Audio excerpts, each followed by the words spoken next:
সুন্দরগঞ্জে কৃষকের অ্যাপ নিবন্ধন কর্মশালা অনুষ্ঠিত।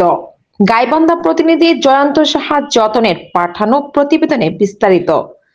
ধান বিক্রি মোবাইল অ্যাপে লাভ থাকবে কৃষকের হাতে, এই প্রতিপাদ্যকে সামনে রেখে কৃষিজীবী মানুষের জীবনে নতুন দিগন্তের উন্মোচনের লক্ষ্যে গাইবান্ধার সুন্দরগঞ্জে কৃষকের অ্যাপ নিবন্ধন কর্মশালা 2025 অনুষ্ঠিত হয়েছে। মঙ্গলবার 12 নভেম্বর দুপুর 12টায় উপজেলার বামনডাঙ্গা খাদ্য গুদাম চত্বরে অর্ধ শতাধিক কৃষকদের নিয়ে এই কর্মশালা অনুষ্ঠিত হয়।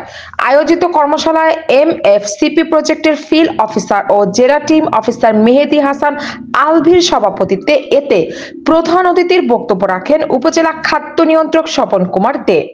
প্রজেক্টের সুন্দরগঞ্জ ও বামনডাঙ্গায় ফিল্ড অফিসার অপূর্ব রয় শুভ্র ও মামুন আল হোসেন অভির যৌথ সঞ্চালনায় কর্মশালায় বিশেষ অতিথি হিসেবে উপস্থিত ছিলেন খাদ্য পরিদর্শক ও ভারপ্রাপ্ত কর্মকর্তা সুন্দরগঞ্জ LSD মোহাম্মদ মাহফুজুর রশিদ, খাদ্য পরিদর্শক ও ভারপ্রাপ্ত কর্মকর্তা বামনডাঙ্গা LSD মোসাম্মদ আফসানা পারভিন। কৃষকেরা যাতে বাড়িতে বসে ধান বিক্রি করতে পারেন তা নিশ্চিত করতে প্রান্তিক কৃষকদের নিয়ে এই কৃষক অ্যাপ নিবন্ধন কর্মশালার আয়োজন করেছে খাদ্য অধিদপ্তর।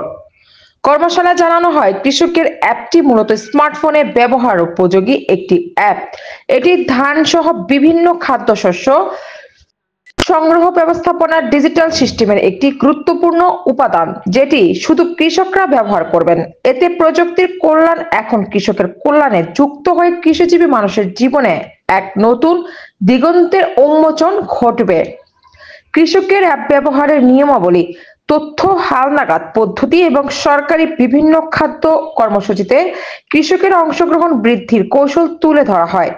এ সময় বক্তারা কৃষি তথ্য ডিজিটালাইজেশনের গুরুত্ব তুলে ধরে বলেন, কৃষকের অ্যাপ ব্যবহার করে কৃষকরা সরকারি খাদ্য সংগ্রহ কার্যক্রমে সহজেই যুক্ত হতে পারবেন এবং ন্যায্য মূল্য নিশ্চিত করতে পারবেন।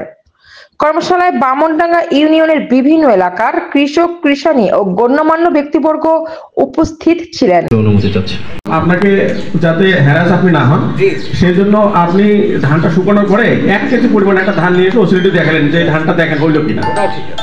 হ্যাঁ, তাহলে সে যদি বলে যে হয়েছে তাহলে তার ওটা হ্যারাসমেন্ট হচ্ছেন না। এখন ঘটনা হচ্ছে মূলত আজকের এই প্রোগ্রামটি অনুষ্ঠিত হয়েছে আধুনিক খাদ্য সংরক্ষণাগার ও নির্মাণ প্রকল্প কর্তৃক খাদ্য অধিদপ্তরের খাদ্য মন্ত্রণালয়ের একটি প্রকল্প এটি। তো আপনারা জানেন সারা বাংলাদেশ ব্যাপী আমাদের এই কৃষক নিবন্ধন কর্মশালাটি অনুষ্ঠিত হচ্ছে। মূলত এই কর্মশালাটির মাধ্যমে আমরা কৃষকদেরকে, প্রান্তিক পর্যায়ের কৃষকদেরকে জানাচ্ছি যে কিভাবে ডিজিটাল মাধ্যমে সরকারি নিয়ম নির্দেশিকা অনুযায়ী তারা খুব সহজেই ঘরে বসেই খাদ্য গুদামে সরকারি খাদ্য গুদামে ধান সরবরাহ করতে পারে।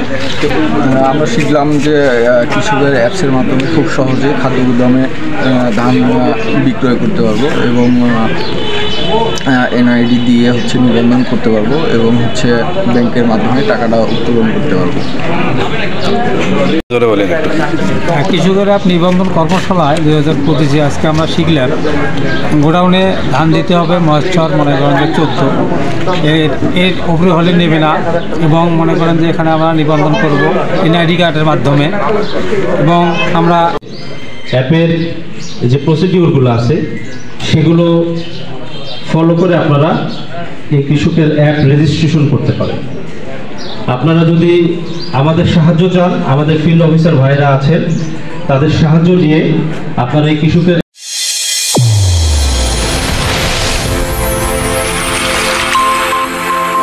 চ্যানেল A1 হৃদয়ের স্পন্দন।